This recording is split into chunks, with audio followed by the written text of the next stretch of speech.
Are you ready? Starting now? Well, now you just messed it up, you knob. God, you know that the shit that we go through for this, huh? I know. Fuckers better appreciate it. When we started, we were just like, yeah, we're just going to do this, man. You know, shoot our wad into the wind and see what happens. What's the title of this podcast again? I don't know. Objects, I don't know. Something with a penis, I guess. Right. Our fucking faces are everywhere now. Right. You know, but You're welcome, ladies. Right.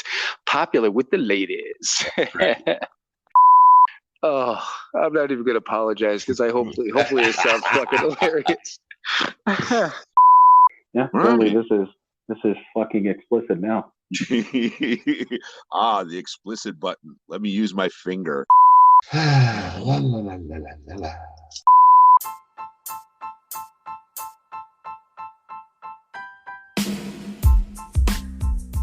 It is time for another episode of Sober, Not Mature. And that episode starts now.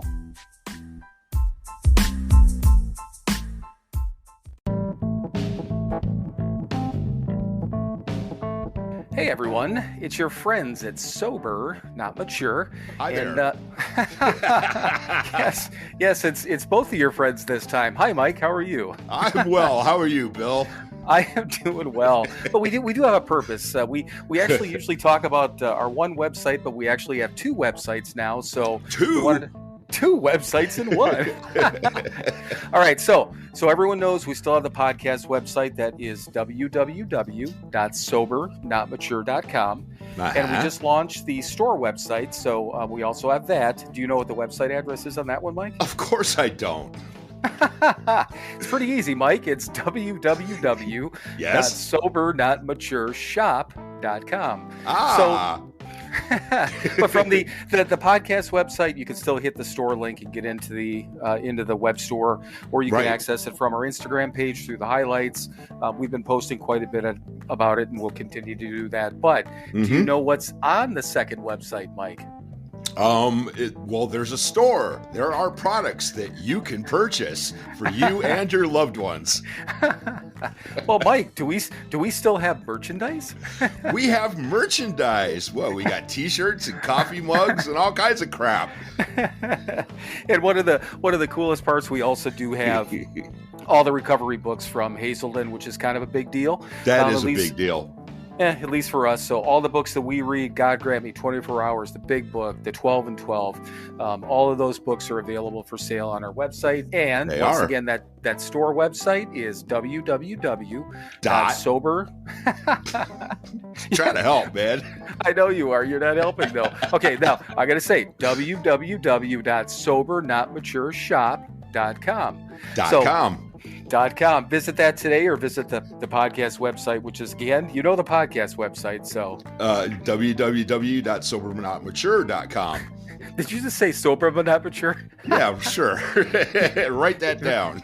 Yeah, like fucking mush mouth or something. All right, everyone. You've suffered enough with this, and we'll get back to what we were talking about previously. So visit the websites, though.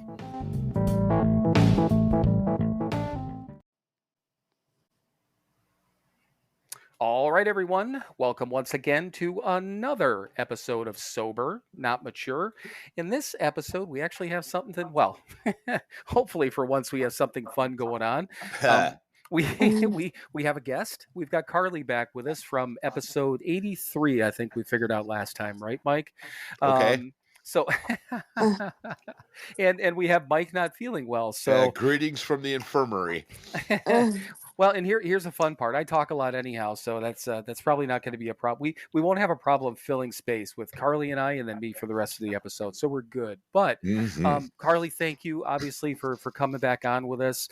We truly appreciate it. Everyone, go back and also listen to episode 83.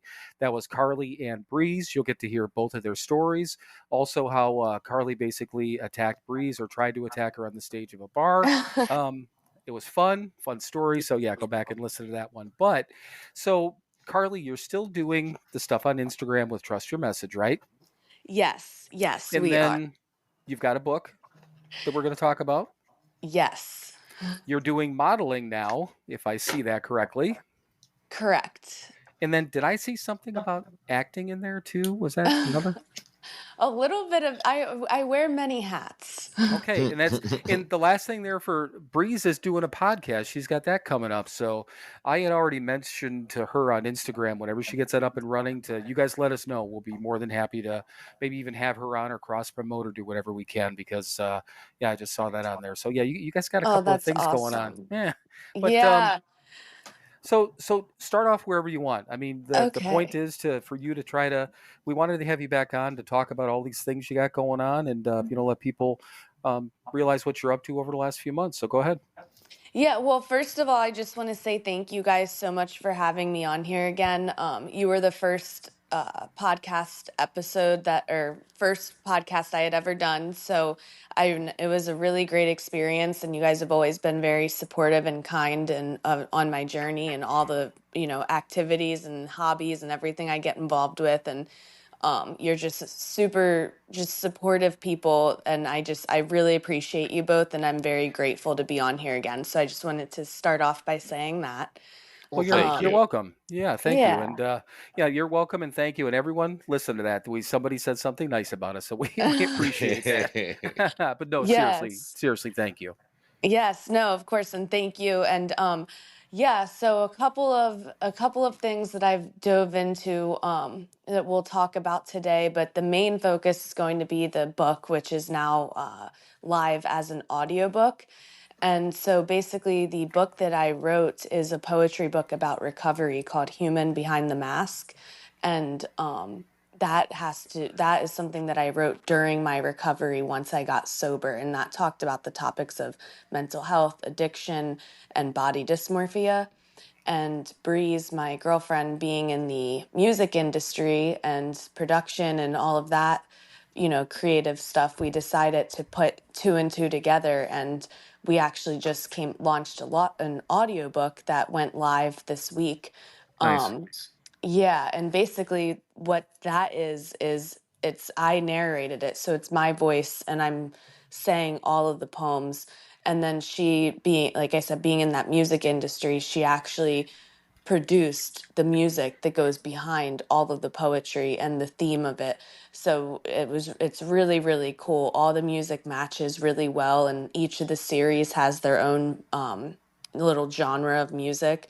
And so we're actually doing a listen party, an audiobook like launch listen party in Nashville, because that's where she lives, next weekend. So next weekend is my 1 year sober and our listen party for the audiobook.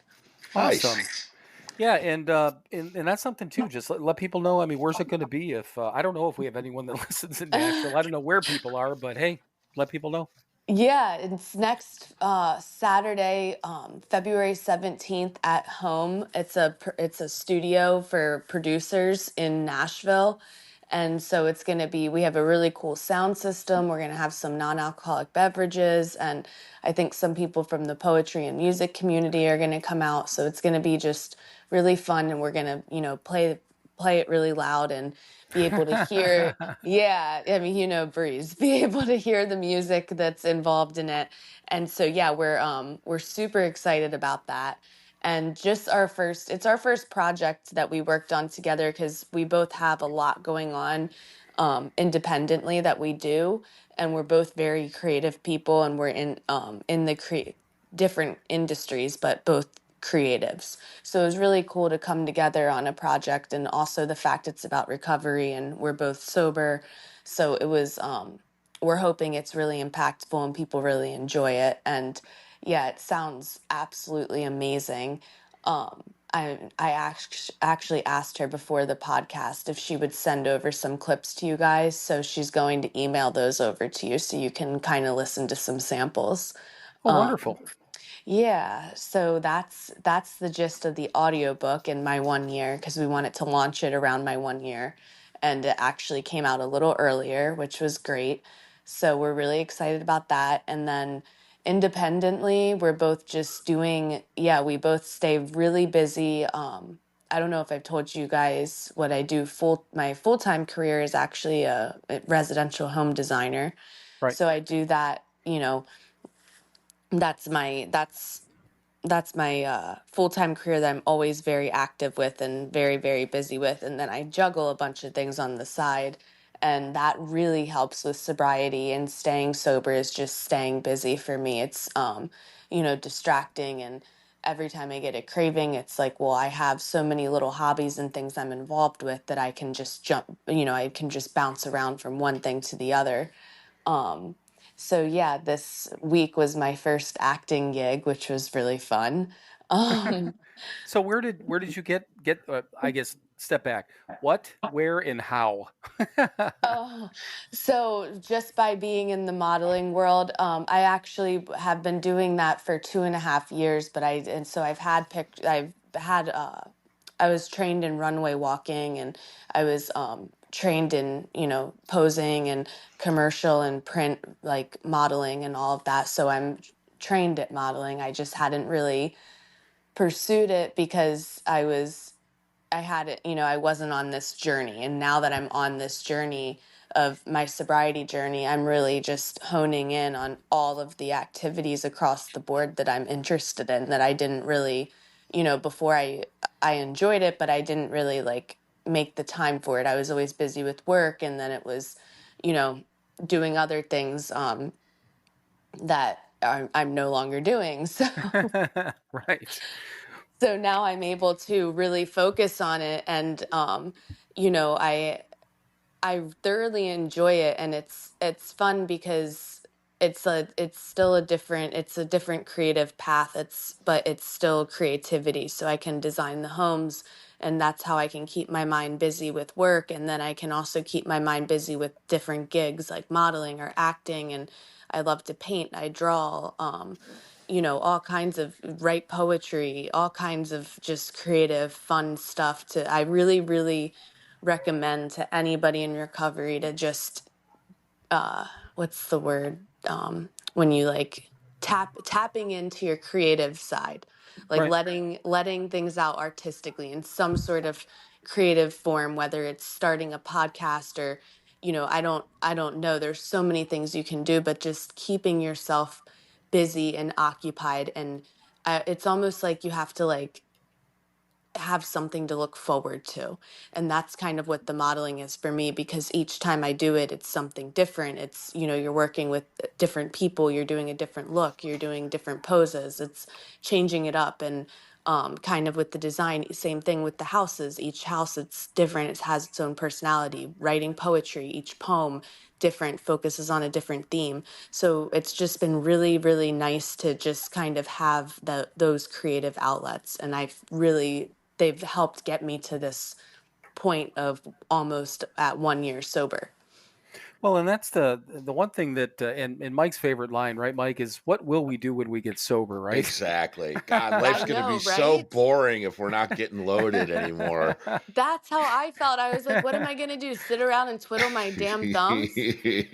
Well, and the funny part too is that when Mike and I first got sober, and we talked about this a million times, but we were in a sober living facility, in the actual facility for 3 months, went into a 3-quarter house. We were there within the Keating Center, let's say, system for what, year and a half, right, Mike? 18 Right. months roughly in that area. hmm And then he and I moved in together. And even during that first, until I moved back to Wisconsin, and I know you stayed really active after I moved, but that first 3 years, I mean, I remember that it was once we started working, we'd go to work, we'd get home, grab something to eat real quick or not, and then go to a meeting, come home, and then maybe eat, watch an hour of TV, and go to bed. And then that was our day. And then, so we got to be involved and really immerse ourselves in recovery. But then, we start to, excuse me, you know, get relationships back, and now you got things going on with family, and then you got friends, and then you get all these different things. And it that first year, I think, is huge, and I know it was huge for us, Mike, just to stay busy, right? No, absolutely. Yeah. And like you said, you're not medicating yourself, you're not nursing hangovers, you're not chasing whatever, I mean, Yeah. getting loaded takes a lot of goddamn time. It does. It does. I didn't realize it takes up your time, and now I realize it's like, oh my gosh, I have all this free time, and Right. it's like, it's like I don't have those days anymore where I'm like out for a day and then, because I'm so hungover or Mm-hmm. whatever it is, and now it's just filling those time gaps, and that's why everyone's like to me right now I have so much going on, and it's like, but I almost need to, in order for me to stay sober, I need to be busy. I can't just sit, and because that's when I start to, wanting, like, having my cravings and stuff. Yeah. I don't, Getting in your own crave. head. Yeah, for me, cravings haven't gone away. It's almost a year. They have not gone away, but they're not as intense when I'm busy. Right. Mm-hmm. Yeah, Yeah. and that I remember hearing something very early, and whether or not you've heard this yet, or if you may end up hearing it from somebody. People used to say every once in a while, you can only hide in the room so long, meaning that you got to get out there and enjoy life. But then we had people that really knew what they were talking about. They're like, do whatever you got to do, man. Go to a lot of meetings, or stay busy like you are. Whatever we got to do, whatever gets us through and keeps us sober is what we're doing, as long as we're not doing anything harmful, which you're not. So I was smiling, but also kind of laughing when you were telling me all this stuff. I'm like, oh my God, I'm tired just thinking about it. But there's nothing wrong with that. And like Mike and I, we just talked about this last episode, or a couple episodes ago, that both of us love having nothing to do. Mm-hmm. And but I mean, we've been sober a couple of years, but that's not even the And time we're isn't. old. Yeah. Yeah. We're Oh, tired. I'm thanks, tired. Carly. Thanks, Carly, for agreeing with that. I appreciate it. No, I didn't agree. I just laughed. You did. That's okay. It's all right. We're fine. But the thing of it is, and it's not just the time we've been sober. It is the quality and what we've done and the work that we've done. So whatever cravings you're feeling or that sort of thing, those will continue to dissipate. You may not. I still think, Mike and I talk about it. We've had alcohol dreams, we've had drug dreams, we've Oh had, my gosh, yeah. thoughts about things like that. Sure. They don't necessarily go away, but Mm-mm. right, Mike? Right, but the obsession gets lifted. I'm not Right. obsessed with it anymore. Yes, I'm going to think about Oh, it. Yeah, it's going to be in my conscious for the rest of my life. That's fine, but I'm not obsessed. I'm thinking about it all the time. Do I think about it? Of course, but not constantly, and Right. that's fine. Yeah, and when I do think about it, I go, yeah, and then I think about it a little more and go, how's that going to end up making my life better? It's not. It's going to make it worse, and and then I move yeah, on. Then there's the next yeah, thing to do. Yeah, yeah. and you can be obsessed with things that you're doing. You can be obsessed with your, this positive poetry and this production that you and Breeze did, and the modeling, and your day job, and all these other things that you're doing. These, you can have that. And I don't. Obsessing is one thing. When it's a positive, I look at it as being passionate about it. Whereas when we were all seeking alcohol, drugs, whatever the hell it is that we were seeking, that's the obsession. But I mean, these are all passion things for you. It sounds like, right? Oh yeah, definitely. And they, like I said, they keep my mind occupied so that it doesn't, because the minute that I'm not focusing on, it's kind of like, oh, well, how can I know how I can fill my time, but I know that's not the answer. So I just have to keep myself really busy. And it's funny because you guys said something about the drug and alcohol dreams, and I have those ever since I've been come a lot up to like my 1 month until 1 year. I keep having like these nightmares where I like drink or drug, and I wake up like sweating, like, oh my gosh, I have to start my year. I have to start my year over. Mm, I don't know if Yeah. you still, if I don't know if those dreams ever go away, but I have those like nightmares, and I wake up and I'm like, oh wait, it was just a dream. Okay, don't have to start one whole year over. yep, absolutely. Yeah, I mean, yes, I still have them, not as often, but I still have them. And yeah, you wake up and you look around and you go, it was just a stupid dream. I'm still Yeah. sober. Everything's good. Yep. And then you're grateful. Yeah, I'm still sober, and I got another day to be sober again. Yeah, yeah, but definitely. And like you said about how I about going to the meetings and everything, and somebody, saying you've got to get out, and some people having their opinions about whether or not you should be going to meetings or you should be out getting your life back or whatever it is. I agree with you in the fact that it's whatever is going to keep you sober, and everyone's different. Right. Hmm. Yeah, and really, when it comes down to it, fuck them. I mean, we're all on the same path, but we could do it differently. And the key is at the end of every day, is that are you still sober? And to Mike's point, are you making your little corner of the world a better place? And those are his words. I mean, I didn't make that Hmm. up. He did, or he stole it from somebody, I but it's a good probably one. stole it, but I don't remember from who. But we I we use love it. that. We use it all the time. We're just sitting here trying to make our corner of the world a little bit better today. And Hmm. if I didn't hurt anyone and I stayed sober today, I may have had other problems or issues or things like that. But that's a win.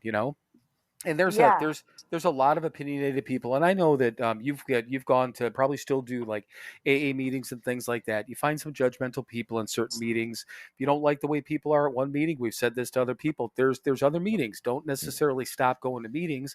Find one that fits you. Hmm. And Yeah. that there's millions. There, if not thousands. If nothing else, there's so many meetings out there. You can pop online. You can do all these different things, and it's all about Yeah. connection and people with you've got what you're doing with just doing something from a sobriety based thing. You've got sober connections. I mean, so do we through this and Instagram and that sort of thing. We don't know you, but I mean, I consider you a friend, and it's somebody Yeah, that we same. met, that we met through sobriety. And so these connections are huge.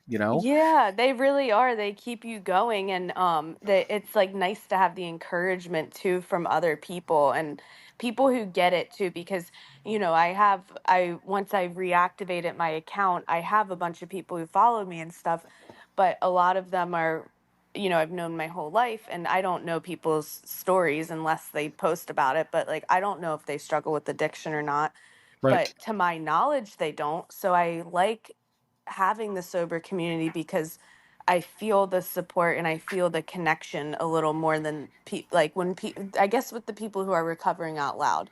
Um it's nice to have them in your corner and them liking your stuff and everything, because even though people, who aren't, maybe like I said, they might be, might not be, I don't know their personal lives, but to my knowledge aren't addicts, they're supportive. But it's different when somebody has experienced those similar things that you have, and then you make that connection with them. Do you get what I'm saying? Oh yeah, Of absolutely. course.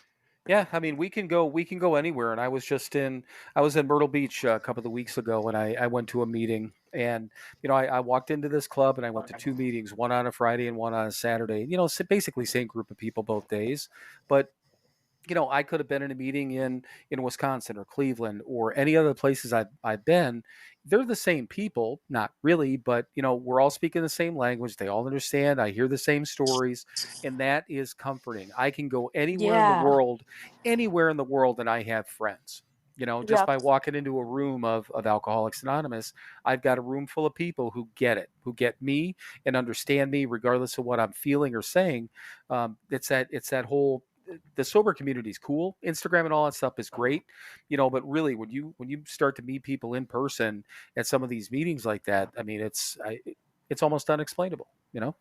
Yeah, it is. It's awesome, and it's good to have different connections and a support system, and it's when you meet the people and in person and stuff, and let's say that you're having a bad day, or I have my connections from rehab, and they live in the same town as me, and if I'm having a bad day or something like I was having the other day, I can text them and meet up with one of them. And it's a little bit different than the online, people that you meet and everything. It's not like you can go grab a coffee with them or I don't necessarily call them on Instagram and like vent, but Right. um so it's nice to have a whole, all the sober community, just all the options. I guess you have your people you meet online, then you have your people if you go to meetings or rehab that you meet in person, and then if you're having a bad day or something, you can just meet with them and see them physically, and that helps a lot. So it's just, I guess we're kind of, there's meetings everywhere and things that, because we're everywhere, you Right. know. Yeah. Hmm. Yes, we're no. Yeah, Mike and I were talking about that once. The first couple of meetings that I went to, and they were big meetings. I'm like, where the fuck did all these drunks come from? And I mean, Yeah.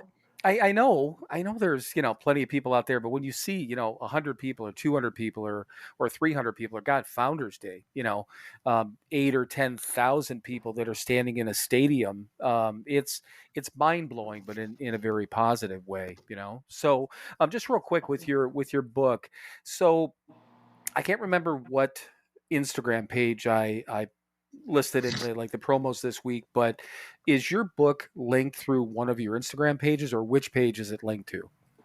Uh, oh, you mean the promotion that's going on for my book? No, I mean, like when I was doing, because when I'll do this episode description, it's going to have a link to your Instagram, and also, do you want me to? I mean, I'm guessing your book is available on Amazon and that sort of thing. But so if somebody's on Instagram and they went to one of your Instagram pages, can they click? Is there a click through link to Amazon, or do you have that at any of your Instagram pages, or no? Yeah, on the by Carly and Marie one. So that one is like because it's like that's my like author page. That's why it says by Carly. I Oh, have I have quite a few. I'm like a very, very busy lady. well, yeah. And when you said to email you at a different one, I'm like, oh, okay, so I got that one. Let me just see what page I have on there. But yeah. So tell us about the modeling thing. Are you doing another like a whole other Instagram thing on that, or just doing that through your normal Instagram page, or how are you going to promote that, or what are you doing? I started a separate page for that. So I have quite a few. I have my Carly, my main one, which is Carly Reed.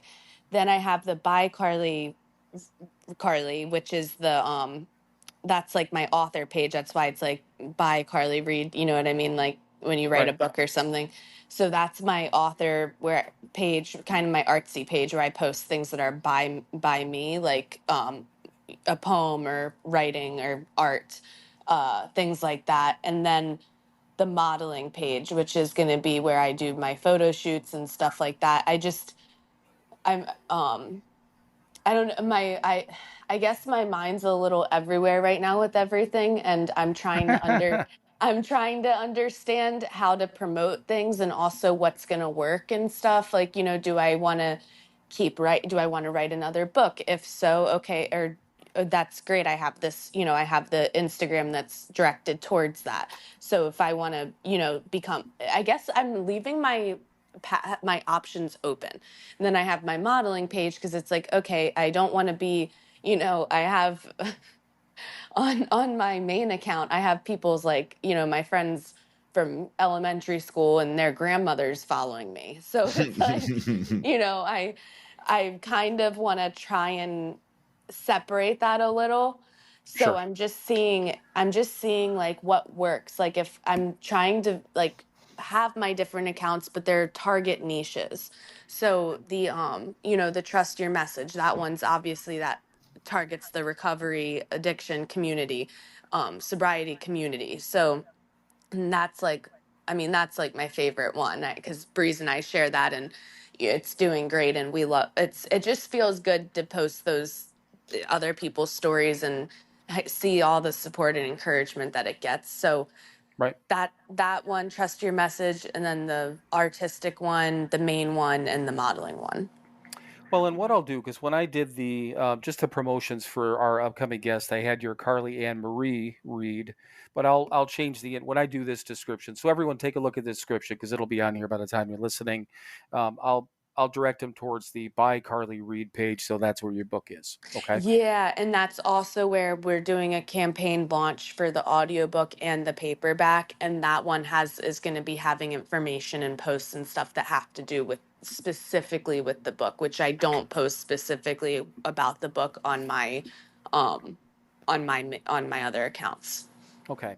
Can I make a suggestion for you to try to make your life a little bit easier with this stuff? And I don't we don't use Linktree, okay?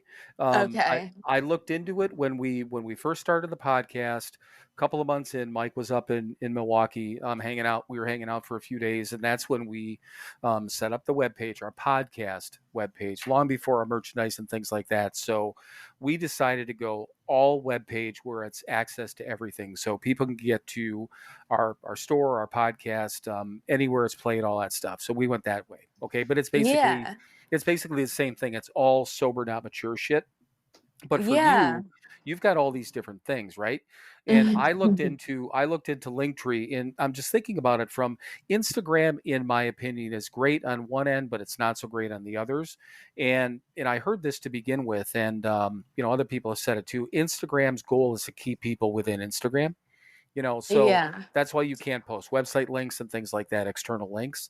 But Linktree is how people get around it. So for you, for instance, if you had a Linktree page that had all your information on it, it could have your poetry stuff, your modeling stuff, your trust your message page, everything. And then on each one of your Instagram pages, you just have a link to your Linktree. So then people have one click to see everything for you from every one of your pages. You could have 7 different Instagram pages, but all of them point to the same Linktree. Okay. Yeah, that I do. I have a link tree. Oh, you do. Okay. Uh-huh. Uh-huh. Okay. So, Yeah, and I that was do. just, yeah, when you were just saying your mind's all over the place about which way to promote, where to put it, I'm like, I don't use it, but I know people who do, and it seems pretty, Yeah. depending on what you're using it for, and you've got a lot of shit going on. It'd be nice if it was in one place, for you. Yeah, yeah, exactly. No, I do. I have a link tree and I have a website too. And the website, what I did on the top is I broke down the tabs. So like one tab is for the book, one tab is modeling, one tab Oh, is so you got it all set up. Okay. mm-hmm. Okay. Yeah. Yeah, and I didn't realize that. I didn't realize. I guess I didn't pay attention. I think we follow you on all your pages, but I guess I didn't realize the differences. But I'll make sure that we have the link to the creative one with the book, so then people can hit the link to get to Amazon. But worst case scenario, the book audiobook people can access that through Amazon. Worst case scenario, to look up the book and say the name of the book again, so people know, because people have a no attention spans. It's Right. Human Behind the Mask by Carly Reed. Okay, perfect. And that'll be in the description part too. So cool. Yeah, that's awesome. So, I don't know. I mean, I think you talked a little bit about how the book and the poetry and stuff came about. Was this literally just that when you got sober, you started writing and you're like, I want to do more. I want to add to this. I want to do this. And that's where all the entire book idea came from? Or how did all these things come to mind? Is it just trying to keep you busy, or how did that all come about? So when I got sober and I was fighting cravings really bad, um, I would start writing, and I just realized I started kind of rhyming the words when I was writing, and I just kind of started expressing my pain in a poetic way. And and my thing was, when I had a craving, I was trying to figure out why, because they say that when you're having it when you have an addiction, you're running from something, and I didn't know what. I mean, I had an idea, but I didn't know. I wanted to really pinpoint. And as I just told you about all my different Instagram pages, I can't pinpoint. So that's how the book came about, because there's a lot of underlying things that I was writing about. And so, I realized, like, oh, I'm my mood's switching, and then I come to find out I have borderline personality disorder. So I actually was like writing about the different personalities fight, like, competing with themselves. And so I just realized, like, and then another thing writing about was like, oh, I'm writing because I feel insecure today about the way I look. And then come to find out, like, oh, I have really bad body dysmorphia. So all which, you know, kind of tied into the addiction part of it. So it's like, okay, so I was using because I was then it started to all make sense. It was like, okay, so I was using because I didn't want to eat. I didn't want to be hungry. So I had my, drug of choice for that. Oh, I was using because I didn't like the way I felt. My emotions were off, and I was on an emotional roller coaster, and I want it to feel normal. So it all started to kind of make sense. It was like putting a puzzle together as I wrote, as to why I had these cravings and why I used in the first place. And it allowed a lot of grace and compassion for myself.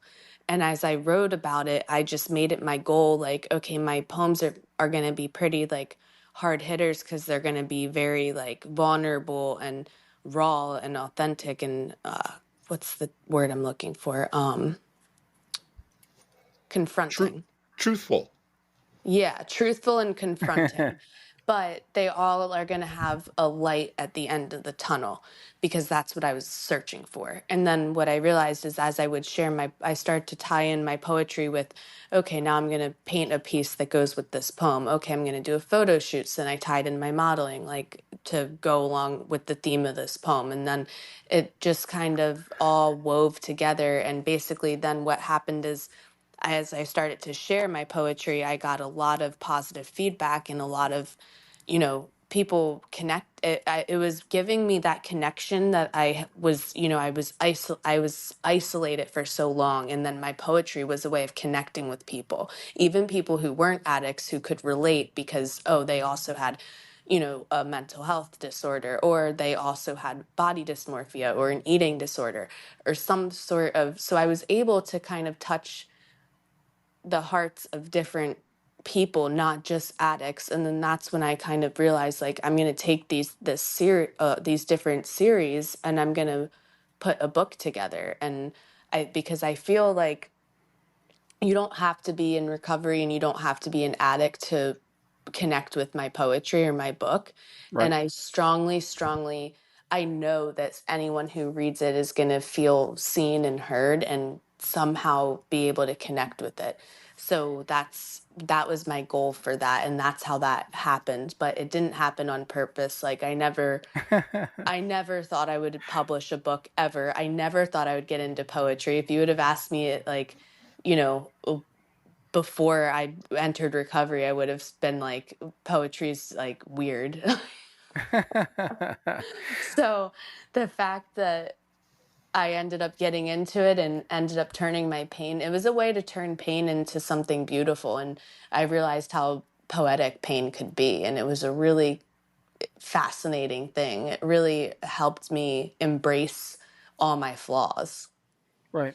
Well, and Mike, you'd probably know about more about that from the artistic side of things. I mean, isn't that's kind of like the deal with a lot of musicians and artists and things like that, is turning some of that pain into something creative, right? Yeah, absolutely. And from a recovery standpoint, taking our pain and helping someone else, that's how it gets better. That's the best way to make it better for ourselves, because it is selfish. Right. We're taking this crap that we've gone through and we're relating it to other people and helping them and letting them know that they're not alone and there's a solution. Yeah, yeah, exactly. And then you kind of, you kind of connect with people, and different people can relate because of their experience, or they don't relate but they just like your work. So, like, for Hmm. example, if you're, young, or you haven't been in love, or what, and you listen to a Taylor Swift song about a breakup, you might not be able to connect or understand. But then after you go through your first breakup, you're blasting Taylor Swift. So it's like, that's just kind of the way art works, and you just produce it based on your experience, and then people come across it and they either relate or they don't. But my hope, I strongly think that the poetry is so touches on so many different topics that it can relate with a lot of people. Well, and I thought one of the best things, I kind of laughed at when you said that none of this happened on purpose. I mean, that's kind of there's so many of these things that turn out to be either helpful or fun or entertaining or whatever, fill a void. That's what this whole podcast thing did. And that's the reason I said fill a void. I felt kind of a void ish at the point that we started this and kind of needed something. I was listening to the podcast, but then, almost from an egotistical standpoint, right, Mike? We're like, fuck, we could do that. Yeah, right. Exactly. And and it and turns have out we're actually kind of touching people and helping them too. So that's a yeah, bonus. I know. And to begin with, and Mike will even still say he doesn't care. I think he does a little bit now, but because we get some of these comments from people, and just random comments, and then we meet all these nice people like you and Breeze and all the other guests that we've had on, that become part of this whole recovery life that we have. But on top of that, it gave Mike and I, and this goes back to the selfish side of it, it gave Mike and I an outlet every single week to talk about our recovery. And to begin with, we were like, if people listen, that'll be cool. If they don't, fuck them. Yeah. And even to this day, and I look at it, I keep an eye on the number of plays, and our episode plays have been down over the last probably month or so. I don't know why, but our age group has changed. We've got our largest age group now is like the 35 to 44 range, where it used to be the 45 to 49. And then we've got some of the younger crowd now. I don't know where these people are fucking coming from, but I mean, Mm. somehow we're getting in touch with people, and there's a core group of people clearly that listen to us, and maybe don't hate us completely, and even if some of them do, then same thing. If people don't like what we're doing, then fine, fuck them. Say same thing with you, but you've got all these you've got a far more positive thing going on than we do. Oh, You that's know, not true. well, I don't know. I mean, some of the have you listened to other recovery podcasts? We actually kind of make fun of them sometimes because people are so nice and they congratulate people, and we laugh. We just laugh at each other and laugh at circumstances. I don't know. It just we're a different. You're a Maybe we're different breed. there we go. We're a different breed, and there's a maybe a small percentage that every once in a while, I think we hit home with people, but and Mike is the one that ran across, and that was probably about a year ago, right, Mike, when you first started running across a lot of these normies that were listening to us, just Yeah. because they enjoyed the conversation. Yeah, exactly. They relate to us on some level. I have no idea what that level is, but I'm Right. glad they're here. Yeah. Or they have a son or a daughter or family Sure. member or somebody that it helps them understand a little more by listening. Mm-hmm. Yeah, it's funny because it reminds me kind of my mom because, she doesn't have the addiction issue and stuff that I do, but she'll listen to podcasts and she'll follow accounts and stuff that talk about sobriety because she knows what I'm going through. Right. So you have people like that kind of jump on the bandwagon because they can relate, not because of their own personal experience, but because of somebody they know. Yeah. And I think that's exactly what a couple of people said to you, Mike, right? That Mm-hmm. it's people in their lives that have the same problems, and they're able to get. It's almost like getting I don't know, the cheat sheet on what their family members going through. Right. Exactly. And I think Exactly. they get some kind of comfort too, knowing that, yeah, we're still fucked up, but we're doing the thing and we're not as fucked up as we were. And there's hope there. Yeah, yeah, exactly. There is hope, and it does, there is positivity in it. Like it doesn't have to be all bad and not, addiction isn't it's something you can't help, and it's helpful for people to be able to connect with others on that and realize that, especially family members who don't experience it themselves but experience it because of somebody in the family. Right. But I mean, the same thing too is that we're having fun doing this, and I know that even though you're a lot of the things or all the things you're doing are occupying your time and taking away from cravings and things like that, I know for a fact you're enjoying yourself, and that's the key. Yeah. It's helping on so many different levels. I mean, you're helping people, you're filling a void, or obviously filling time and taking away from the cravings that you may have, and on top of that, to have enjoyment that comes out of it. I mean, what the hell more can we ask for, right? Exactly. Yeah, like I love all my little I wouldn't be doing them if I didn't enjoy them, and I Right. thoroughly enjoy them, and I'm really really grateful that there's that there's outlets and things that I found that I enjoy that can take my mind off of the cravings. I'm grateful for that. Definitely. And I mean, well, what do you want to wrap up with? Do you want to just kind of go over briefly again what you're doing, where people can find you, where they can find the book? Obviously, we'll have everything in the description, but anything else you want to just kind of wrap up everything you talked about briefly so people know where to find you? Yeah, so again, my name's Carly. You can find me on Instagram at Carly Ann Marie Reed. I have quite a few pages that we talked about. I am a home designer, a model, an artist, and a writer. And my new book just came out called Human Behind the Mask. And you can get that on Amazon, Barnes and Noble, anywhere you can buy books. And the audiobook just came out this week, and right now that's available on Amazon, but it will be available on over 45 platforms starting next week, like Spotify and Audible and all those all everywhere you can get an audiobook. No shit. Well, that's actually very cool. Really, really Yeah, cool. yeah. So, and anyway, yeah, so that pretty much wraps it up. Oh, and I'll be 1 year sober next Friday. Well, yeah, definitely. When you post about it, we will cheer you on. Right. That's for damn Oh sure. yeah. Thank you guys. I Yeah. can't wait for that. And then just remind Breeze too that once she gets the whole podcast thing in order, that and I mentioned on Instagram, but yeah, definitely make sure that she reaches out to us, and if she wants to come back on and talk about it at that point, it sounds like it's in the, I don't know, the early stages of it, but whenever it's up and running, we'll do the same thing for her too. Okay. That's awesome. Yeah, I will absolutely let her know. And she told me to tell you guys hi. So Oh, tell her we say hi, Breeze. yeah. Hey. Yeah, hey. Yeah, tell her. Hopefully she listens that she could hear us say hi back. What's up, Breeze? And hey, Breeze, thank you again for the whole music thing you did for us at the end. We love the fuck out of it, right, Mike? Mm-hmm. That's So, awesome. but yeah. So, Mike, we still have the other little web promotion there for Elise and the other individuals. So, I think it's probably a good time to take a break, and then we'll let Carly go. But Carly, thank you so much for coming back on, and we appreciate it. We really do. Oh, thank you guys so much for having me. Again, you guys are just awesome, and I love that we've connected. So thank you so much. Cool. Thank you. Thanks, Carly. Well, we appreciate you coming on, and everybody hang on. We're going to have a brief word for some friends of ours, and we'll be back with just Bill and I with more nonsense right after this word.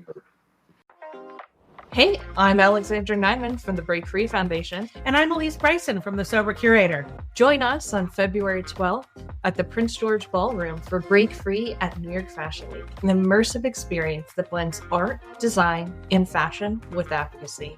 See and hear from models and designers, including Lady Cat and Troublous Designs, who are raising awareness for mental health and recovery through their love of fashion and design. All proceeds will support the Break Free Foundation, who provides scholarships for those seeking treatment for substance use disorder. Get more information at www.breakfreefoundation.org.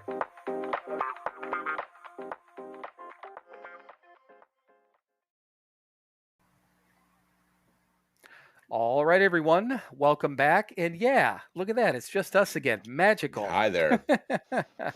Yeah, you know what? She's grown up so much. They grow up so fast, don't they? They do. No, but son of a bitch, man. I really, I mean, it's just, I see all these things pop up on Instagram. She's like, here, follow my new page. Check this out. This, that. I'm like, eh. So I follow. And that's why I was a little confused on which pages. But everyone, take a look at the description. Look on Amazon. We'll have everything in there, obviously, if you guys are listening to this. So, but yeah, check them out. Support her, support Breeze.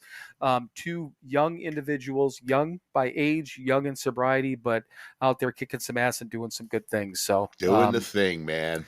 Yeah, we just we appreciate the hell out of them. So yeah, and she said nice things about us too. Wasn't that nice? Yeah, well, you know.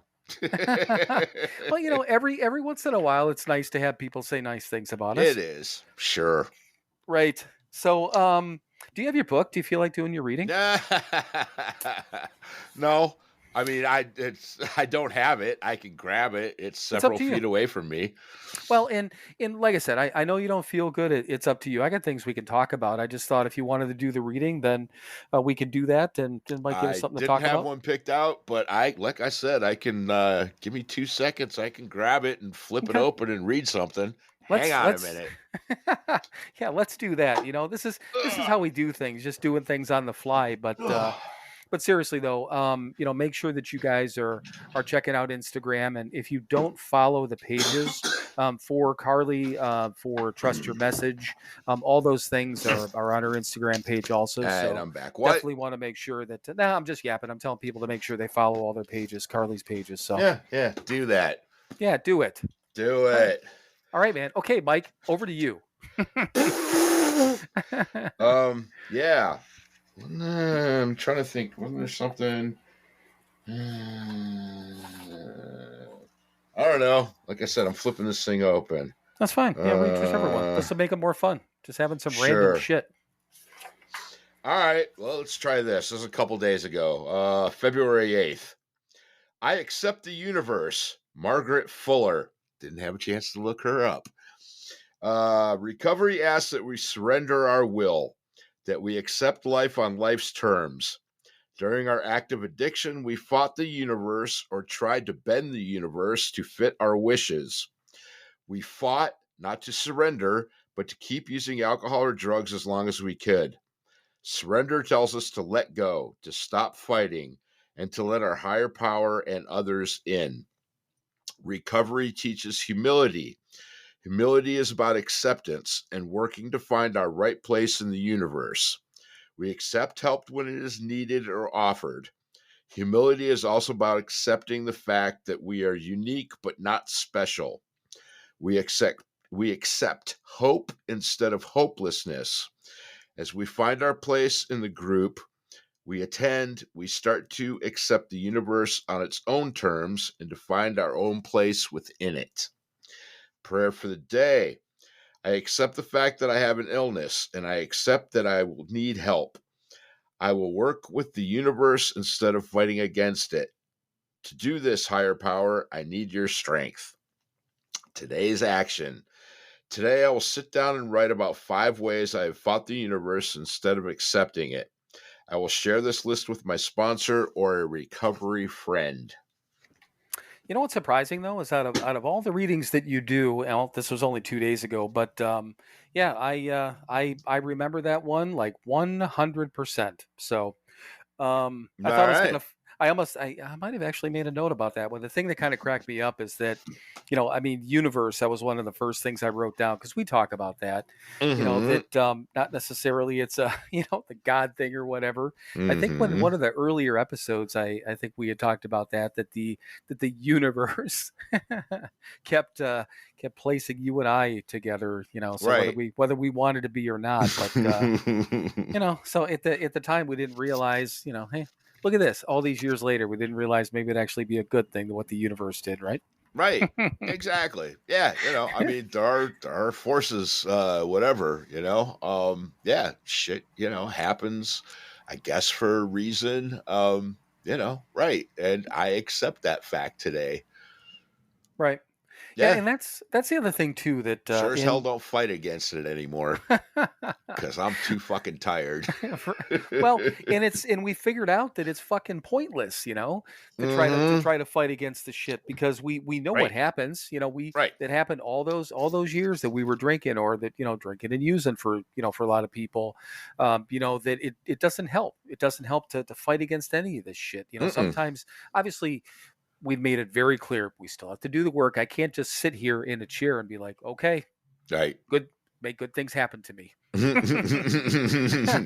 mean, that's not going to happen. I got to do the fucking work, Yeah. but yeah, and things, I don't know. It's a weird concept though, the fact that neither one of us believe in, well, I guess we don't have to believe in the mystical creature in the sky, but everything Nope. happens for a reason.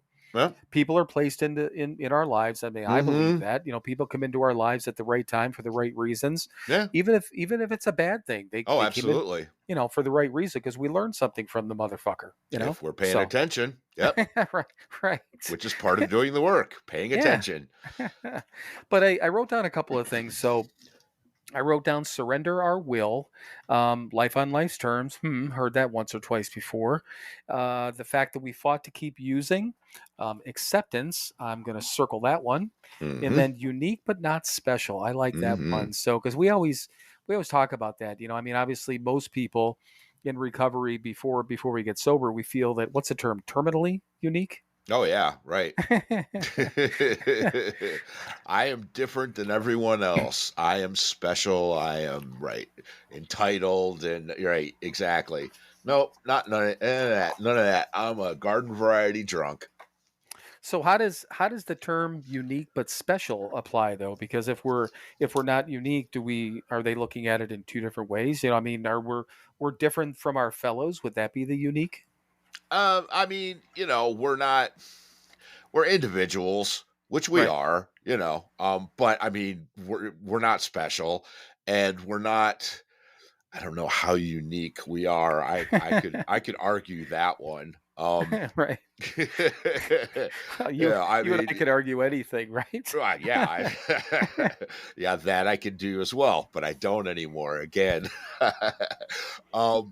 but yes, we're individuals, so there are slight variances in us, but bottom line, we're all pretty much the same. We're all humans. If you're in this little thing with us, we're all alcoholics and drug addicts. There's not a whole lot different with any of us. I mean, Bill and I have never been to prison. I've been to jail. Right. I never had a DUI. Bill did. Right. Right. We both had divorces. We both, But I had two. right. I've only had one. Right. God damn, So again, wait a second, man. I'm starting to feel bad about myself. no, come on now. I know I'm not. I'm kind of proud. I'm like, I got right. divorced twice. I got a DUI. right. Look, we're in the same place. Look at that. Yeah, right. And you've never been to prison, and Right. right, you've never spent any lengthy time in jail. I'm sure Nah. you've been on a tank or two. Just you know what? Only once that I spent overnight. I can tell that Oh. story. But yeah, go ahead.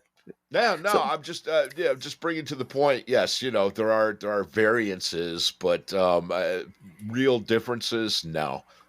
So no true uniqueness, just little variables here and there, but that's it. We're all pretty much the same. Yeah, and I mean I agree with that because and that's the thing. The reason I wrote that down is because it used those two words, unique and Mhm. special, which I think mean the same thing to you and I. Right. But it said in that sentence, unique but not special. But yeah, I mean I know what you mean. Yeah. And the surrendering our will and life on life's terms. I mean those are like first 2-3 steps in there that really comes down to it. That whole surrender and fucking life on life's terms. We've talked Yeah. about that endlessly, but Right. Well, and yeah, and, I mean- and like in the reading said, we tried to bend the universe to our own will. How'd that work out? right. Right. Can't bend shit. I know. Yeah, it's we tried though, and Oh, yeah. that goes down to the other thing that I wrote down. Fought to keep using, and that is part of that bending. It's like, oh no, we're not hurting anyone. We can do this. I can figure this out. And Right. like I said to myself, at some point I'm going to need to kind of bend my ways. I'm going to have to ease up a little bit. Mhm. I end up almost dead in detox. So yeah, I guess that was the time. But Mhm. and then the biggest thing, obviously acceptance. We talk about that all the time, but I think, and we say it, acceptance is key, right? Absolutely. Accept the serenity prayer, man. Accept the things we can't change. Shit, there it is. There's nothing I can do about it. I'm not going to fight against it. Right. Yeah, more often than not these days, I'm just going to, acceptance, ignore it, let it whirl. Yeah, let it spin around over there because there's nothing I can do about it. I can't stop it. I can't control it. I can't slow it down. I can't make it go faster. I can't make it go away. I can step away from it. I cannot focus my attention on it, but it's going to be there. And okay, fine. Just I have to let it not affect me in a negative way as much as I can. That's where my control lies, and that's the only place my control lies is how I react to it. Right. That's it. Yeah, and it is. I mean, even to this day, control. Fuck. Well, you know me. I mean, I'm still. The only difference with there's some differences that my degree of wanting to control things is a hell of a lot better than it was. I mean, and it does get better with time, and it gets better with patience. But I'm also not good at patience. But here's the thing, and it just popped into my head. So I started the new job on Monday. It was all training. It's all remote. They sent me all the computer equipment and things like that. I set it all up on Friday. Everything worked. I had my wireless keyboard hooked up, my wireless mouse, the whole bit. I'm all set for Monday morning. So I turn the computer on before I had to log in, this and that. I go back and my keyboard's not working. I'm like, well, fuck, I kind of need a keyboard, right? Yeah. So I'm like, okay, to me, it looked like I thought my wireless keyboard went dead. So I had the keyboard that they sent me. I ran downstairs. I'm talking about this is like 10-2, and I'm supposed to be out in like 10 minutes. Run down, hook that up. It's still not working. This, that, the other thing. All said and done, I end up connecting, to my with my Chromebook. Mm-hmm. And so I'm not in the system, and all this shit worked on Friday.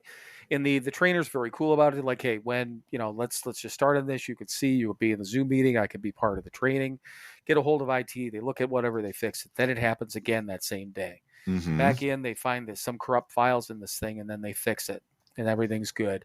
And Right. then, the later that day, everything's fine. 3 times though, Monday, and then fine on Tuesday, fine on Wednesday, but yesterday, keyboard just stops working on me again. Uh-huh.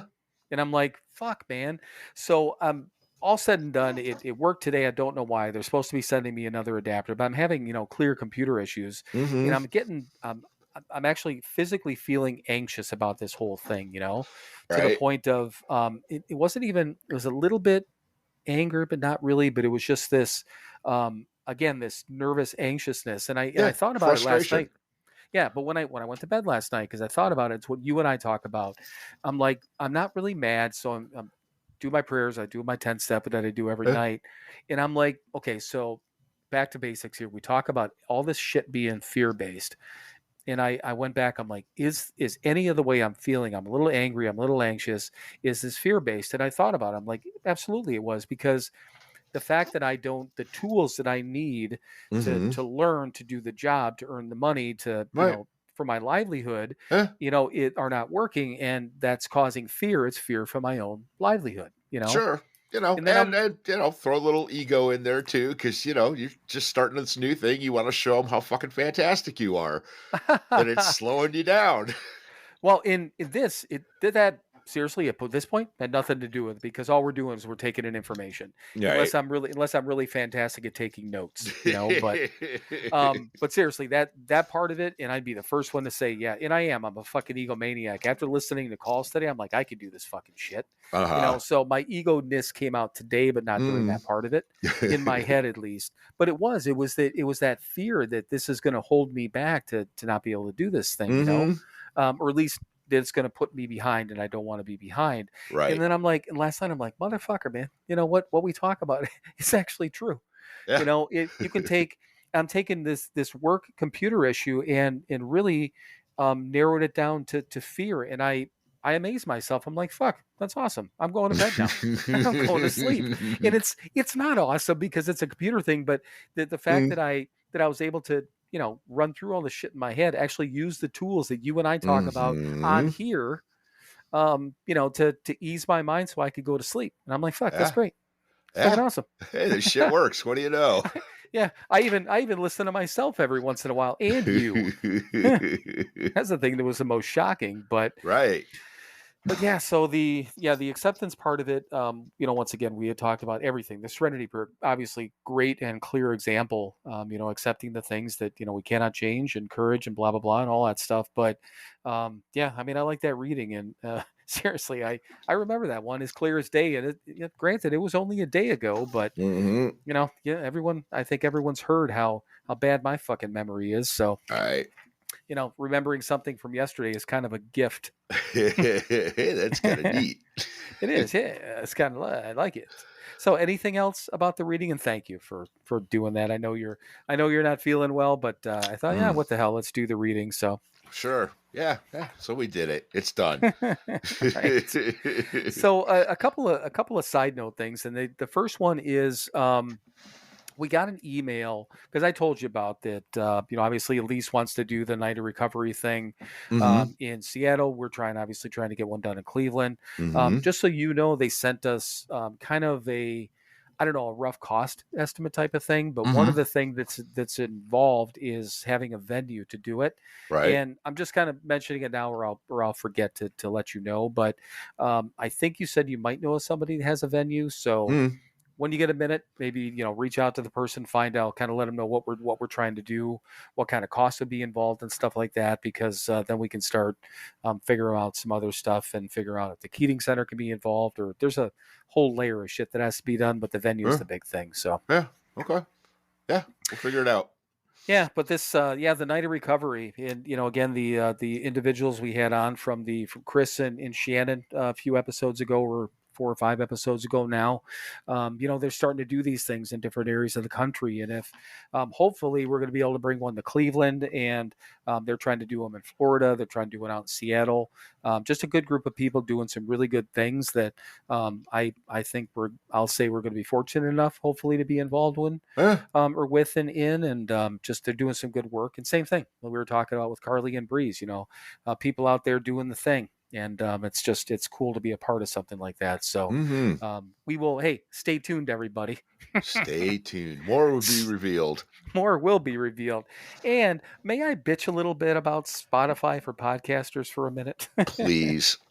So I get this email yesterday or the day before, and it's like, oh, we're going to be doing some changes as of June of 24 and whatever date it was. And I'm like, changes in like edits, whatever, and this and that. So basically what they're doing is they Spotify for once they went to Spotify for podcasters, there's some sort of link they have with Riverside, which is, for everyone out there, that's the recording studio that we use. And I think the beginning part is like video podcasts could be loaded right up into Spotify for podcasters for video stuff, which we've never done. So whatever. But now they're making some changes. So on the Spotify for podcaster side, where I do all my editing and do my clips and all those different things, all those editing functions are going away. I'm like, are you fucking kidding me? Because Riverside's got this very robust thing, and it's got this whole editing stuff, but it's harder to pinpoint and cut pieces like I do. It's easier to do on my phone. I could zoom in and cut these little pieces out and whatever, and I do these episode clips every day. So the background music that I use for our daily clips, that's all going away. So I can still use, I figured out a couple of things. Riverside has automatic clips, and that's what I'm going to do, because I'm not going to try to fucking pinpoint all these clips out of Riverside. I love this. I love doing the editing, but I do not want to add an extra hour trying to grab clips out of here. When Riverside, they do these magic clips. You like do this, and they'll generate a bunch of 1-minute clips. That's what I'm going to use. I just won't have the music in the background anymore. But I'm like, God damn it. But I get it, because now what they're going to do, and I went on just to check it today when I had some time before we started recording, they're already changing the way that you build an episode on Spotify already. Because when I first went in tonight to try to just see how it's going to be set up, they're starting to make changes already. I'm like, oh fuck, how do I even do this? So I figured out how to do it already, but I'm like, I hate fucking change. Right. And I'm like, I got all of this shit down. Granted, it still takes me, which I don't think is a long time. It takes me an hour and a half or hour and 15 minutes if I have no technology issues from the time that you and I stop talking to the time it's done. And that's not just cramming through, but hour and 15 minutes. I get everything set. I'm like, I've got it down to a science. I don't need any more of these fucking interruptions. So anyhow, that was just my bitching about that. But you know what, everyone out there, you're still going to get the same quality products. Right. Quality with a K. Yeah, exactly. Whatever. It's the one thing is just for everyone else out there, I'm not doing any more fucking work on here. You're going to get what you're going to get. And it's everything. I can still, I've got the program I use to cut it. We're still going to drop our episodes in there. I can shave off the middle stuff and whatever. I can still do all that. But yeah, I'm not doing more work, because that would kind of make us even, I don't know, like, professional. Blech. Nah. Don't want to do any of that. So that was just my bitching on that. But a little bit. Right. So this came up on a podcast. We've talked about it. I don't know if we've talked about it on here. So I think it's called an acronym, right? HALT, HALT. Oh yeah. Just where the hell did I just read that the other day, or maybe that was this morning? Yeah, was that this morning? Yeah, it might have been. Okay, so I thought I heard it on a podcast, but I think you're right. It was in one of the books. So for anyone out there that doesn't know, I think it was keep it simple. If you want to know the truth, I think you're right. So the term acronym, whatever it is, HALT, HALT, stands for hungry, angry, lonely, and tired. Okay, which technically what we've always been told is that if you're any one of those four things, that could be a problem. If you're two or more, that could be a real problem. Right. Does that sound right? So that was, I just thought, I don't remember ever talking about that on here, and just what your thoughts are. And I don't know which two of those or any of those, let's say, happen most for you, hungry, angry, lonely, tired, or what combination do you deal with? Well, tired.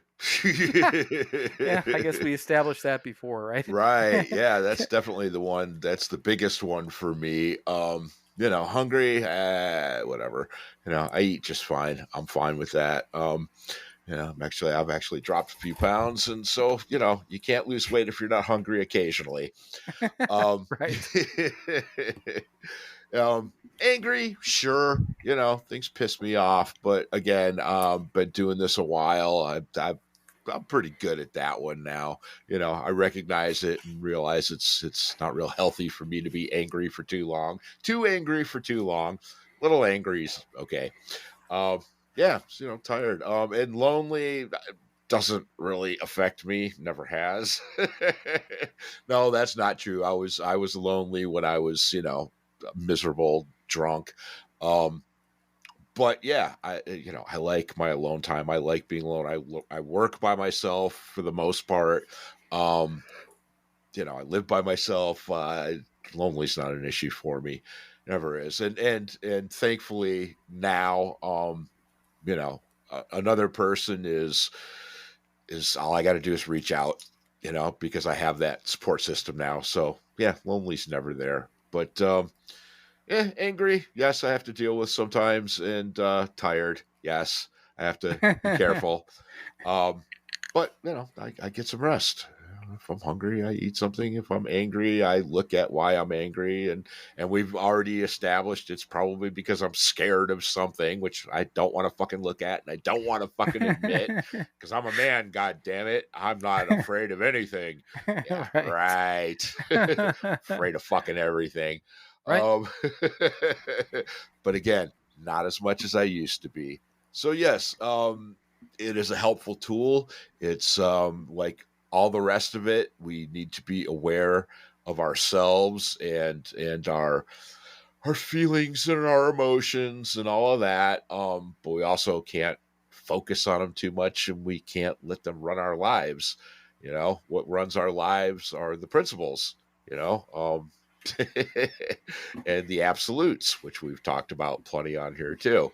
So, if I focus on those more than being angry and lonely and tired and hungry, yeah, I'm all right. Right. Yeah, and I don't know, just when I thought about that, and over the years, I remember hearing that pretty much right away. I think Mm-hmm. when we were really new, and they said that especially if you got all four of those things, Oh yeah. that can cause you to to drink because you get kind of a case of the fuckets and whatever. Mm-hmm. And I mean, I can't say that I don't know. I probably had all four of those things at once, at least at some point when Oh since we've sure. been sober. But you're that's the one too, like the lonely part. And there's a difference between, and I know you for a fact, I know you said it on here, and Mm-hmm. I think you said it, specifically you and I over the years. There's a huge difference from being alone and lonely. Mm-hmm. And I mean, I worked remote years ago, and I don't mind working remote now. I don't mind alone time or anything like that, which is, part of it. I'm not saying that I wondered. There's a human connection that I really appreciate, Mm-hmm. but I can still get that even when I start traveling and things like that. I'll be on my own, technically, but Right. I go to a meeting. I can go. I Yeah. just even walking around to a fucking grocery store, or Yeah. going out someplace. I don't need to stand and talk to somebody. Just being around and Mm-hmm. being around people. Doing this thing every week. This is Right. a connection. I mean, I get it. We're not face to face or anything like that, Yeah. um, but I don't know. I'm sure, I've had loneliness. It's not something that plagues me or anything like that. Mm-hmm. Tired, I laughed at that because yeah, every morning when my fucking alarm goes off, I'm like, fuck me. Uh-huh. And it's not that I don't like my life. I can say that when I'm going to do, or even the circumstance that I'm in at any one point. I could be going to do one of the most enjoyable things in my life, whatever that thing might be. When I wake up that day, I'm going to be fuck me because I'm tired, and I'm like, whether I got 6 hours or 5 hours, sometimes I've gotten like 4.5 hours of sleep and I feel better than when I've gotten Mm. 7.5. I don't Right. understand that, Mm-hmm. and so just recently driving down to Myrtle Beach, I was up literally, by the time I got down there, 24 hours. So I was certainly fucking tired. Yeah. I was alone the entire time. Mm-hmm. I listened to, I don't know how many podcast episodes and whatever other maybe music in there. I was really fucking hungry, Well. but I didn't feel like drinking. Oh. Um, But the angry part, I would say, out of all of them, Hmm. not that it makes me want to drink, but I think anger is the most dangerous part for all of us. I Right. think, but I'll say for myself, definitely for me. You know, Sure. Well, yeah, because I mean, it's a little tough to do the next right thing when you're all pissed off. right? Yeah, right. It's tough to be a good boy when you're all mad at the world. Right. Yeah, and that's why that I've said this openly. You know that in definitely in recent years, easily that last handful of years, if not longer than that. If I'm in a shitty mood, I mean, sometimes I'll just go to bed. If Right. it's Yeah. thankfully if it's later on at night, whatever. And a lot of times that's what happens. The day was full of bad fucking moments, and Hmm. a lot of them. And by the Hmm. time you get home and you're by yourself and you're stewing and you're going over all this shit and you're like, fuck it, I'm going to bed. Right. Yeah. Or if nothing else, if you have to be around people at that point, I try to be quiet, Yeah. or because I know I maybe that's the gift that we've gotten over these years Hmm. is that understanding and we've talked about it, the pause. That's number Hmm. one in a normal circumstance, but when you're angry, that's even more difficult, right? Oh yeah. Sure. So because you're pissed off at something else, but somebody does or says something, and you're like, "Ugh," Yeah. and then you don't. Yeah. Right. And then you don't do the next right thing because you're fucking all up in your own head. Right. Right. And that's I thought about this too. Each one of those things is again, it's not really selfish, but certainly internalized. It's our biggest problem is the unhealthy focus on ourselves. Always. That's for me, that is again, the root of our troubles, right? Selfishness and self-centeredness. Well, it's all self-centered. I'm hungry. I'm angry. I'm lonely. I'm tired. Nobody fucking cares, man. Right. What about the people around you? Maybe they're fucking tired. Maybe they're hungry. But you go make them something to eat. Go make a sandwich, asshole, for somebody else. Right. Right. Yeah. Guess what? That's gonna fucking take care of all that shit. Yeah, right. That's it, man. It's all internalized stuff, and so yes, that's why it's so dangerous for us because it's all me, and that's never good for us addicts and alcoholics. Right. Yeah.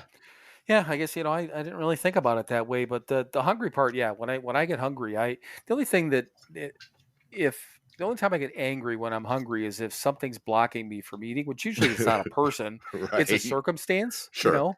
I'm just like because then I start to feel run down and I'll start to get a headache and Mm-hmm. people say hangry and I've never liked that term. I Mm-hmm. just say and I said it years ago that fungry that I'm fucking hungry. That's my word. I said that to Derek one time at a restaurant. I said fungry and I said, do you know what that stands for? And he's like, I don't know, 13 or 14 years old. And he's Uh-huh. like quietly, he's like, does that stand for fucking hungry? I said, yes, it does. Yes, it does, son. And I said, I don't get hangry, man. I get fungry. I just get fucking hungry. And Right. I eat something. But usually it's my own goddamn fault because I didn't plan Mm-hmm. ahead. Of If I course. go if I go someplace now, and it doesn't matter where, I eat apples every morning now. I eat, usually some peanuts because that puts a little bit of just substance in me, till Right. lunch. Yeah. And then I do that when I travel, whether I go up to Appleton or when I go out to Ohio or any place. I take Mm-hmm. a couple apples with me, and I'll have a container of peanuts that I bought, and then so I have something to eat, or I'll pack some sandwiches. Yeah. If I'm fucking hungry, it's my fucking fault. Exactly. That's why I say when only time I would get mad about it is if somebody, which doesn't happen, nobody's holding me down going, you can't eat, motherfucker. Right. What? But I want to. Please, sir, may I have some more? Yeah, I mean, We're not in a fucking orphanage, man, in 18th century fucking England. Yeah, exactly. I'm not in an orphanage, and I'm not 3 having somebody smack my hand because I'm trying to grab a potato chip or something. Right. I can go ahead and eat any fucking thing I want anytime I want. And if I don't have food, it's my own goddamn fault. Exactly. So yeah, it just that, and I think you're right. That might have been it. I know it was in a reading, and I think it was Mm-hmm. today, and I think it was Yeah. Keep It Simple. So Yep. I'll give you that one because I All right. don't I'll remember take exactly, but I'm going to give you that one. So I don't know. I got one more thing, and this was I was listening to, and once again through the traveling and stuff that I did, I popped into Mark Maron again. I haven't listened to his podcast in a while. And I mean, there's obviously he's got so many episodes in there, but Yeah. people that I know, but I'm like, yeah, this person, that person. So I'm flipping all the way back. I probably went, whatever episode I was listening to was back in, when did his, that chick, his girlfriend, the blonde that died. Do you remember? Oh God, that's been a couple years. Oh yeah. It was easily 2020 or 21 or whatever it was. Yeah. So I mean, I flipped way back, but it was still, he was in a number of episodes after that. I mean, he was talking about it a lot. It was, I mean, you could clearly, I mean, he was fucking tore up about it. I get it. But he had said that in this one, I mean, both of us have, I mean, been clear. We're huge fans of Mark Maron. And I love listening to him.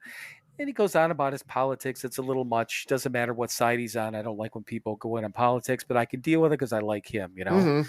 But so he said this statement, which just, I just wanted to get your opinion on it. He said, there is nothing good about grief. And I think he said there's nothing fucking good about grief. Right. Okay. Do you agree or disagree with that statement?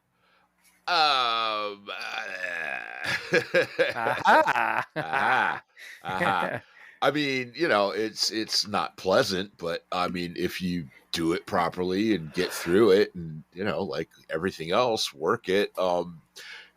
If you do it right, you're going to come out of the other side a little bit better than you were before. You know, adversity makes us stronger. That's real basic, you know. Your muscles don't get stronger unless you're pushing against something or something's pushing against you. Right. Yeah. So, yeah, I mean, it would be wonderful if we never had to deal with it. But again, as we were talking about earlier, we have to accept that the universe is the way it is, and grief is part of it because everything fucking dies. No, of course I don't agree with it, because there's always good in everything if we look for it and we work towards the goodness in everything, even if it's garbage. Right. You know, and it was just, it was funny because I know I was driving when, I think I don't know, whenever I was listening to it, but when he said it, it just caught my attention. I'm like, I don't agree with that. You know, because exactly what you said. You know, and let's go back to the acceptance part of it. Okay, the acceptance is that everyone dies, everything dies. That's a great way to put it, because it is, everything dies at some point. It doesn't have to be, whether it's tragically or whether it's naturally, whatever the deal is. That's an absolute. People, things are going to die. Okay, so, and unless you didn't give a fuck about the thing or the person, there's going to be some grief, right? So if there is grief, and I learned this firsthand, you know, I look at my, you know, my dad and then my stepdad and then our mom, you know, and three very big differences in between, you know, our stepdad and our mom, a huge amount of time, you know, 10 years, you know, within that time frame, more than that, a little more, but the quality of my processing through that, my dad, I didn't process it at all until after I got sober, and it took me, so you figure, you know, it was 10 months until I even, you know, came to grips with it and was able to, I don't know, even accept that and work through it, you know. Larry, you know, our stepdad, was a different story. Again, it hurts and all those sort of things, but I was able to be there for other people for the first time in my life, you know, in more of a spotlight type of situations. That's a bad way to put it, but you know what I mean? You know, not just through that time frame, that year and a couple of months. I mean, granted, I was being there for other people and you know, whatever, but that was probably the most glaring, you know, or most open one, that I was there for people. And I was able to process that and not have it ruin me, you know, for any amount of time. And the same thing with mom, you know, I mean, that one was a tough one, you know, coming up to it and watching all the pain and all the agony. And that was torturous, you know, just watching her deal with that illness. And then, you know, when it happened, you know, so we get to a whole nother opportunity where we have this, you know, to be able to process that. So, and, you know, no, it's not maybe another way to put this is, there's nothing positive necessarily. It's not a positive emotion, but I think the good that comes out of it, like you said, is we become stronger for that. And, we get to show who we can really be as individuals, especially, us people, people like you and me, that were, just shitty individuals for so many Right. years. It didn't give Exactly. a fuck. And you even said, it's because we cared, because we love these people, and we, we truly cared about them, that we mourn their loss. Yes, that's how could that be bad? If we didn't give a shit, we wouldn't care. Right. And thankfully, we give a shit today. Right. Yeah. So, all right, like I said, it was, and it wasn't, again, if Mark Maron crossed my path today, I wouldn't say, listen, you dumb motherfucker. There is something good about grief. What the fuck's wrong with you? You should know better. Yeah, Right. That's and, and he probably does. It was in the moment, and Oh, exactly. I'm sure. Right. And that's why I made that point, that this wasn't, a recent episode. He was still, I mean, I know he was in the thick. He was in it. Yeah. He was in it. And I'm sure, because he's one of us and he has the support and shit around him, that, one of his pals, one of us, looked at him and said, that's wrong. And he went, yeah, you're right. And, they moved on, because that's what we fucking do for each other. Right. Yeah, I know. It was just, I don't know. I just thought it was an interesting, I've never heard anyone necessarily put it in those words. So, it was, I don't know. I just thought it was a good thing. Whether I'd agree with it or not was not the point. It's just, I thought, it was a thinking line. Absolutely. And speaking of which, he reran his Wayne Kramer interview that we talked about last really? week. Okay. Yeah. It was from about 10 years ago, and it was really good. I listened to it this week. Oh, I'll have to do that. Yeah. Check it out, man. It was a good one, because, Brother Wayne was definitely one of us and has a hell of a story. And yeah, it was good. I'll definitely have to. And it was interesting. It wasn't the day that it happened, but like a day or two afterwards, the morning show I listened to, they do this showbiz news thing. They started doing it years ago to make fun of all the celebrities, but now they do it. They talk about births and deaths and marriages, and they mentioned him. That he had passed away. They don't mention every celebrity that died, but they mentioned him. I'm like, hey, I know that name. Oh, I know that name. I know that name, dude. But yeah, so speaking of that, him rerunning stuff, one of the ones it was when I was going up to Appleton.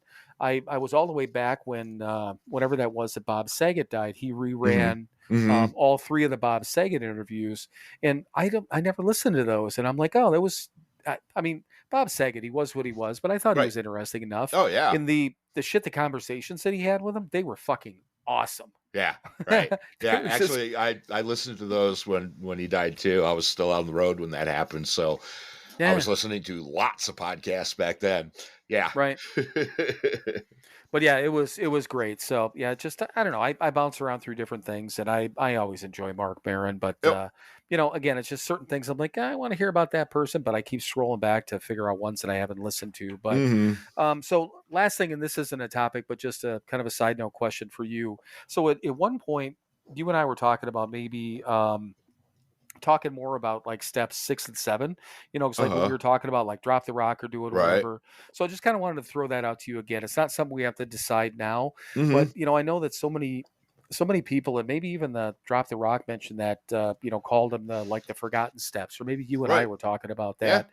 Yeah. And even though we're not necessarily going through the steps every month, now, I just think that, I think it'd be fun because both you and I realize the importance of 6 and 7 now.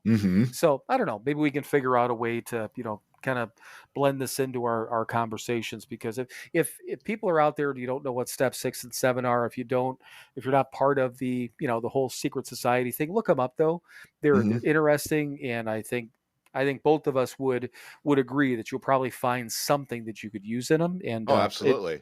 I think it'd be even for people who aren't necessarily AA based, I still think you could find something in those steps. So I think you probably still have a defective character somewhere in you. Right. Yeah. Imagine that. Right. I don't know. We'll figure it out, but I think that might be something that we can fill some time with, but also in a positive way. So, okay, cool. Yeah. All right, so I don't know. This episode was interesting. I guess we'll see how it how it plays. But I like that at least the idea of having the guest on for half, and then you and I get a chance. It seemed like everything went quick, but then again, you and I have only been talking for 40 minutes. So Right. usually when it's you and I, we get to talk for twice that long. So We do. but you know what? Not today because you don't feel good, and we're fucking done. So I think you We can run are. us out of here. We are definitely done. Well, thank you everyone for listening to another episode of Sober Not Mature. Thank you to Carly for coming on and talking about her book and all that good stuff. And as always, kids, go out there, be good to somebody, be kind to somebody, do something nice for somebody else, and don't tell anybody that you did it. Just do it because it's the right thing to do. Now it is that time, kids. It is that time for you to fuck off. Then keep fucking off.